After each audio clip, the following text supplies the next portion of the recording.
10-second review, ready, set, go. Holy moly, that was really cool. I liked seeing my 5th grade reading come to life. And damn, another kind of satisfying revenge story on the big screen.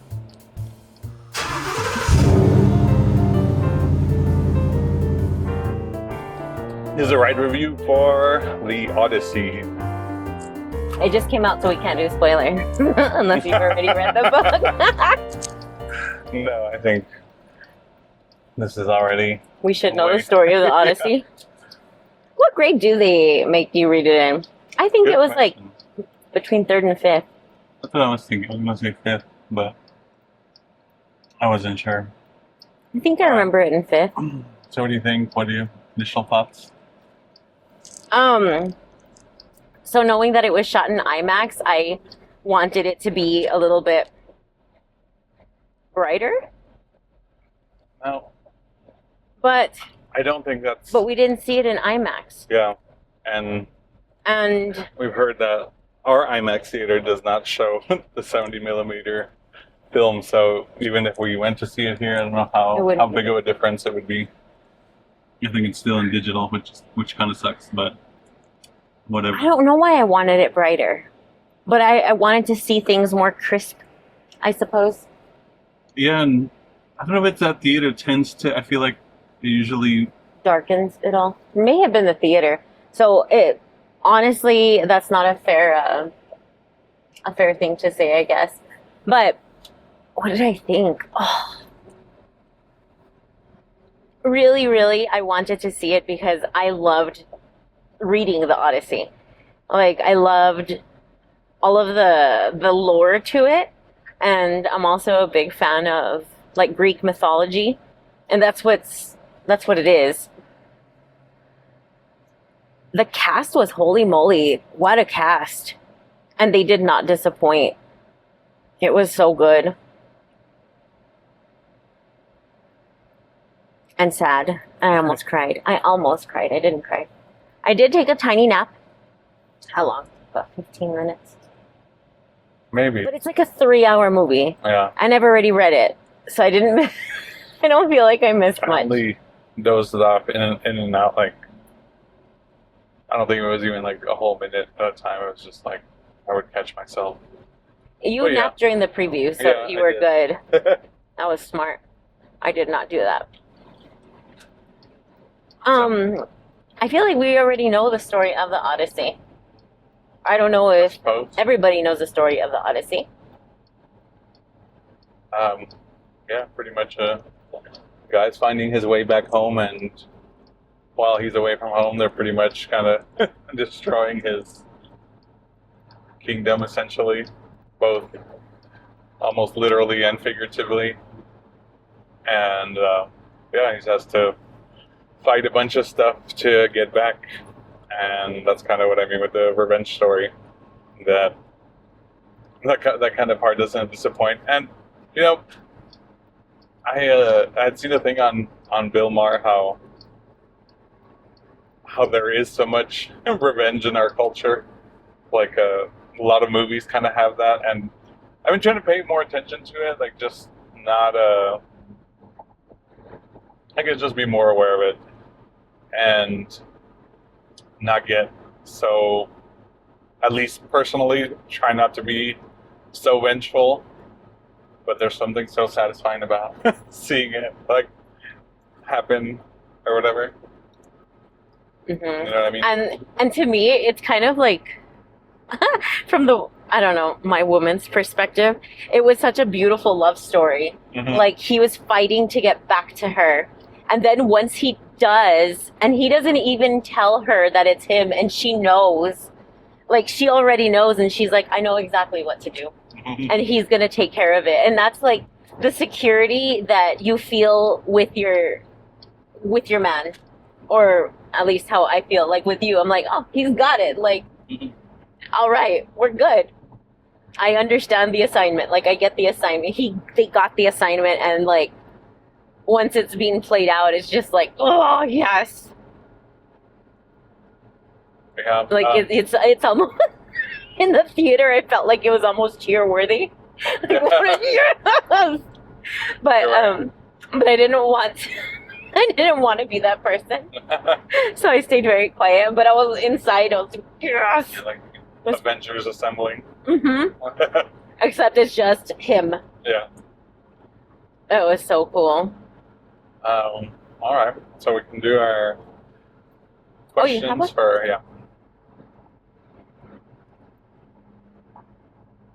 So as part of the Omniversity, we try to see what life lessons we can extract to Omniversity, and Notes for X are pretty much a channel dedicated to kind of what we don't learn from school, what we should learn about adulthood, and just something we want to pass down to our kiddo, things that we want him to learn that you might not get him explicitly all the time, so here it is explicitly. Yep. What life lesson does this story illustrate? Oof. Dang, that is a hard one already. Well, I liked his, I liked what was the thing of Zeus's rules. Yeah, something like that. Like always offer food to a person that is hungry, or they come into your home, offer. Right, like if it's a new guest, wash their feet, kind of thing. Treat them how you want to, how you would. Or kind of because they could be disguised as a god or whatever. Mm-hmm. And I do think that I do remember that in Greek mythology that was kind of an ongoing thing, or at least I remember it in God of War when they would show up in that sense, and then it turns out to be some sort of god, and I was like, oh wow, and so it's. God of War was cool. It reminded me of God of War, yeah. And so it was like on-screen goodness also. I loved his monologue at the end where he was saying that because he broke the first rule, that since he was a leader and he broke the first rule of Zeus's rules, that he felt like it was spreading, like the badness was spreading. And that kind of reminds me of life. It's when you do something bad, other people are watching that and they feel like they can do it too because you got away with it. And so that's one of the lessons that I learned is, I don't know, he tried to, and actually redeem himself or something. It's because I'm seeing, there we go. Something that's actually backed up by science. They had done a study of negative, the effects of like a positive attitude versus a negative attitude, and in productivity, or I don't know if it was like Office Space or whatever, but positive people tended to have a 15% increase of productivity in their people around them, but negative people had a 30% decrease in the amount of productivity. So meaning that essentially negativity is almost twice as powerful as positivity. So to keep something positive, you almost have to do it twice as much to kind of get. Oh, ain't that the truth? Yep, I feel that. I feel that on a personal level. I also thought one of the life lessons that I took from it was the ability to persevere. Like, he kept on going, and his goal was to get his guys back home. Even though he was questioning his desire to go back home because he was feeling ashamed.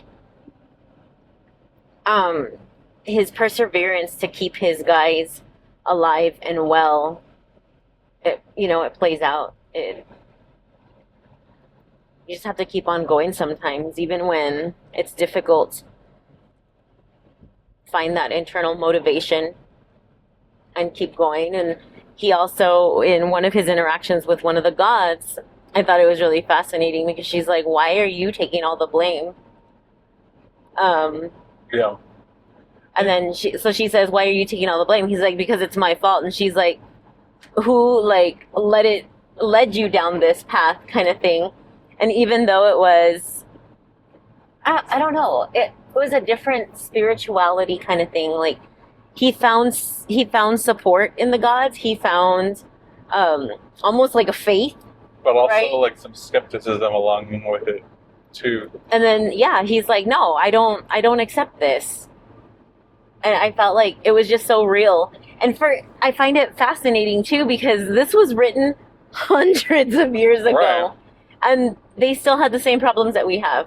Like nothing has changed. Still think it's part of the humanity. The human condition, not necessarily a product of its times. I guess that's why sometimes these stories feel timeless, because it's still kind of the same thing all the time. Also along with that, I did find it interesting police. How with that, like, he was taking accountability. I feel like that's the opposite of what happens today. I feel like today it's like you do anything to blame it onto somebody else, like, oh no, that wasn't my fault.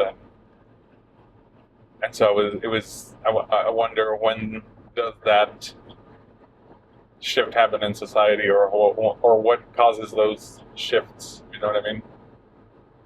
Yeah, and it has to do with power struggles too, right? Like I was impressed that they would have waited so long after how many years? 20-something years with no king ruling this, that these suitors or whatever still hadn't broken the rules.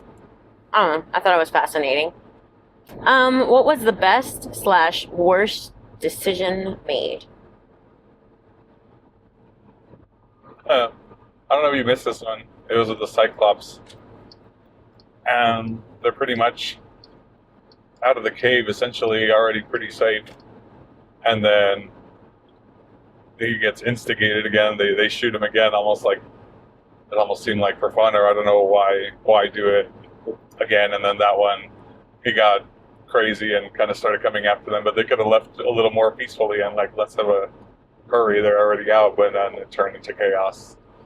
And sometimes, like, to me, that makes me think, like, if you know you're ahead, why, like, prod at it more as, like, get more ahead, or I don't know. I think it's, so just count your win and know when to stop.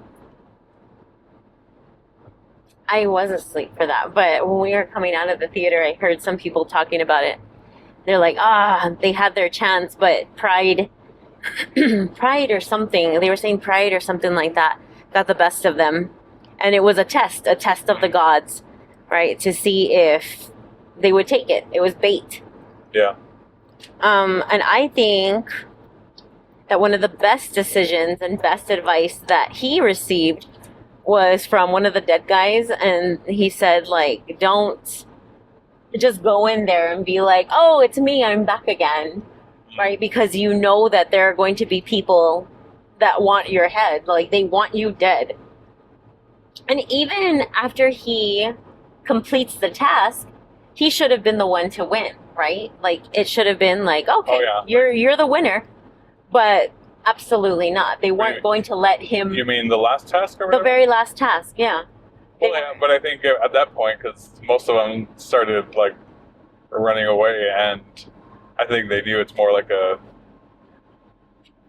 they know the role they played in this, and they know they're accountable now. Like, oh crap, he's back to essentially like call you out on all the behaviors you've caused. Worst best decision. Yeah, that was mine. I really liked that he got that advice and that he followed it. I almost think that pride, if he wasn't so prideful and so high on his horse, that he wouldn't have landed, he wouldn't have gotten him and his men into so much trouble. Like, if they stayed the course with the other ships at the very beginning, we wouldn't have the Odyssey. He did have some questionable decisions, and I think that was part of the purpose, I think, to show that. Yeah. Well, he didn't want to go back home. Yeah. but all of the life lessons that he learned along the way, or like, oh shit, these guys are in my care, I have to get them back home. Like, all right.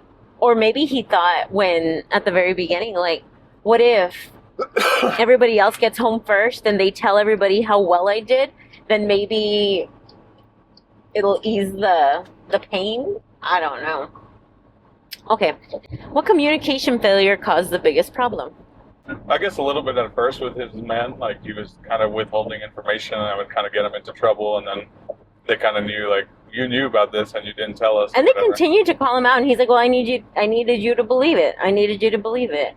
But then, and like, I get it, but at the same time, like, and at the same he time, was an under-explainer.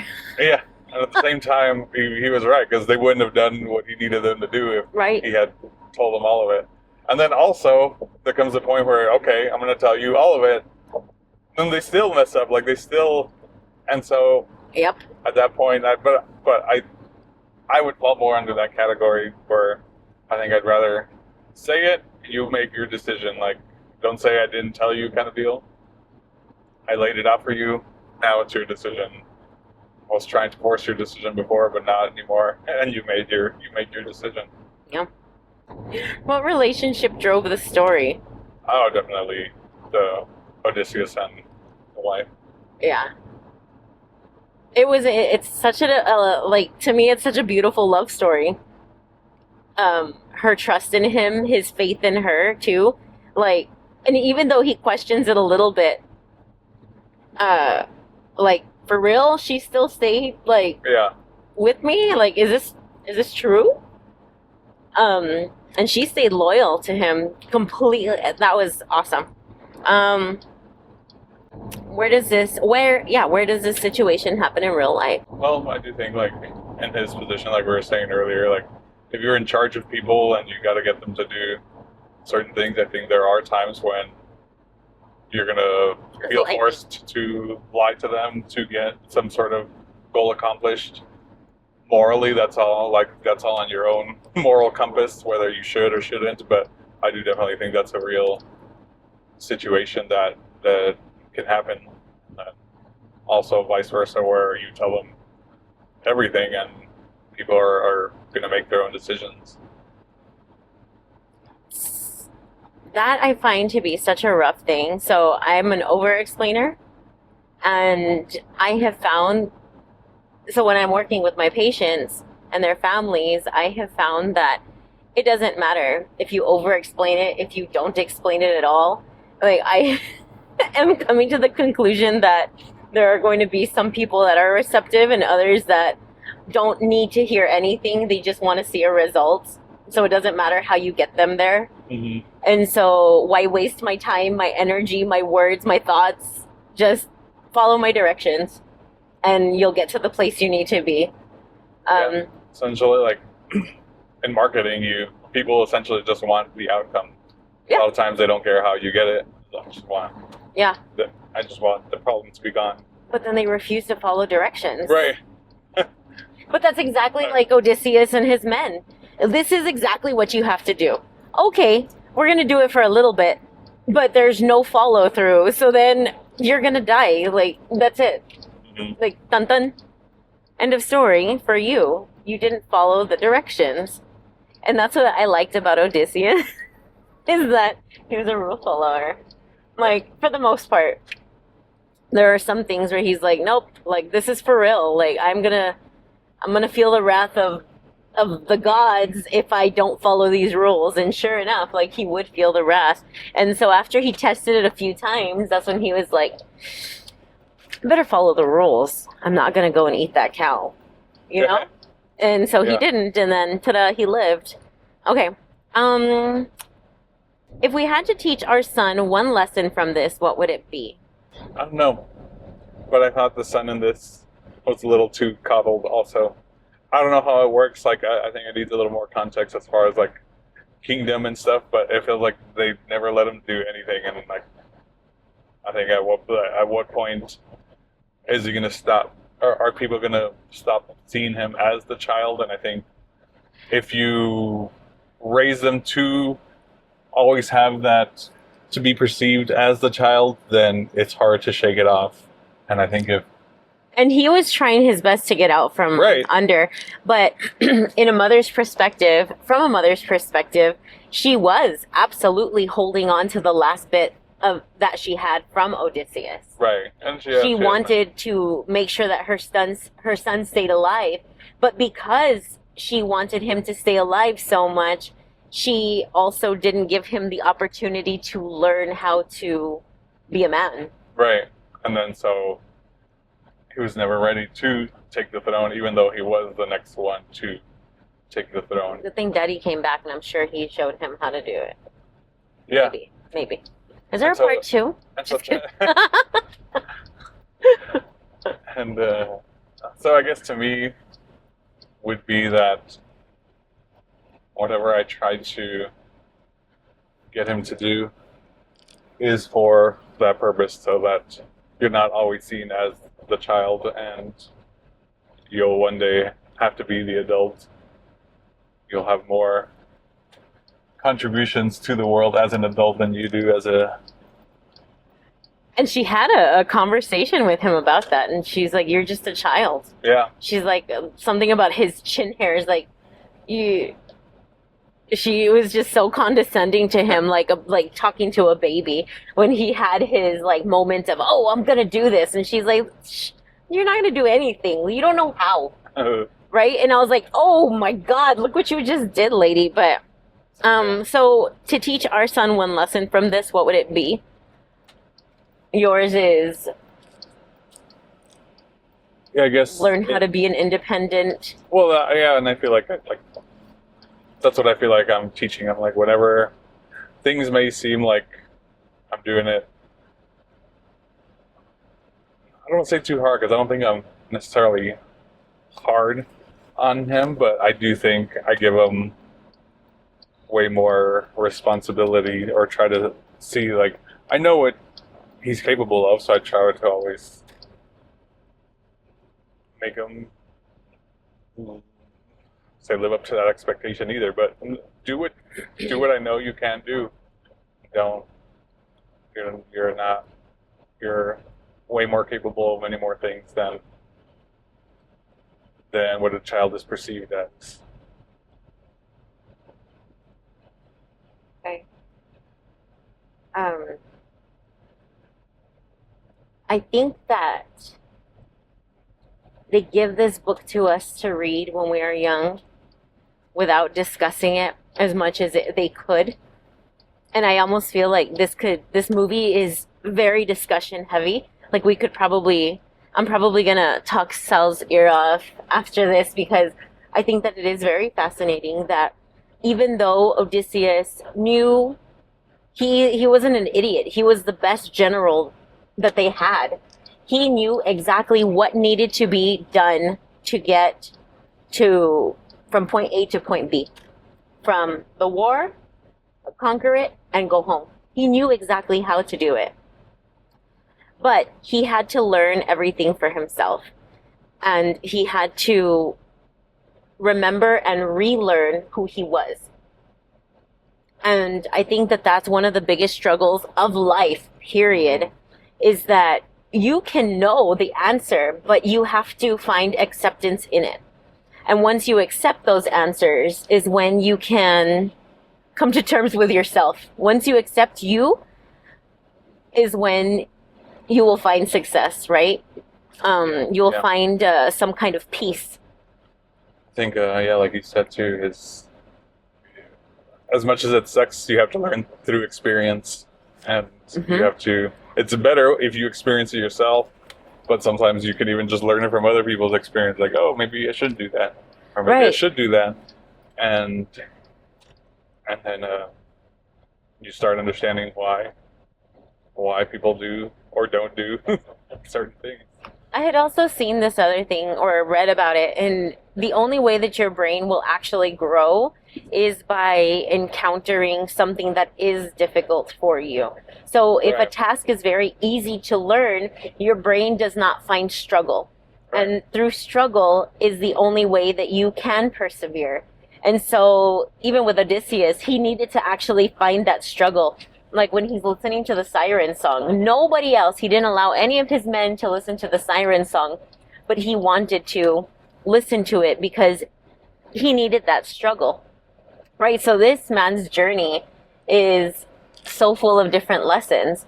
That was the other And part. that's Oh, okay. sorry, go. As like learning through experience is kind of like you said, he's learning his boundaries, and I think a lot of times we don't test our boundaries enough, and it's kind of Macho? what I was leaning towards. Like that's my life lesson. Like I want to test our kiddos' boundaries. Like how much can you do? How much can you not do?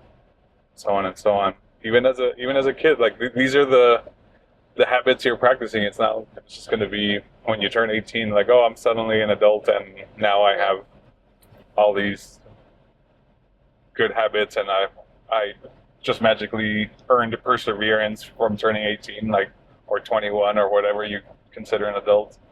No, it doesn't happen. You got to build these things up, and if they're not built up, then they're not just going to magically appear. What? What did he say that the siren song said? He had two incredible monologues, and I just wanted to like absorb them, but I couldn't because I was like listening to it and just like enjoying it. That was almost like a boundary thing. It's like the most beautiful sound you could ever hear at like for telling you the most awful things or something. Yeah, something like that. Something along those lines. But he had that one, and then the monologue at the end was just, they were awesome. Yeah. Anyway, so for X, I think that my lesson for him would be that even when you find something difficult, learn from it and go back to it and continue to try, and you will succeed because of it. Because difficult tasks make you stronger. Mm-hmm. And let's see, I talked too long on that one. That was it. Oh, that is it. All right. Should they go and see it live? Should they go and see it live in the theater? Theater, the sound was pretty crazy, but I always feel like Christopher Nolan has really good sound stuff. Ooh, fun fact about this one is they actually rebuilt instruments that were from that time period. Oh yeah, that the they music hid. is from. Yeah, the music is what made with instruments from that time period. From that time period, which is amazing, and they had to figure it out, and with the skills of the musicians, with our archaeologists, and it was neat. It was terrifying to hear. It was very cringy at some points for me, like very uncomfortable to hear such loud, abrasive sounds. It was beautifully shot. The water views and the chaos. It does evoke chaos so many times. Like, it was really good. If you guys have access to 70 millimeter IMAX, then definitely. Oh, for sure, go check it. All right. All right. Well, that's it. I want to see it in real IMAX. All right.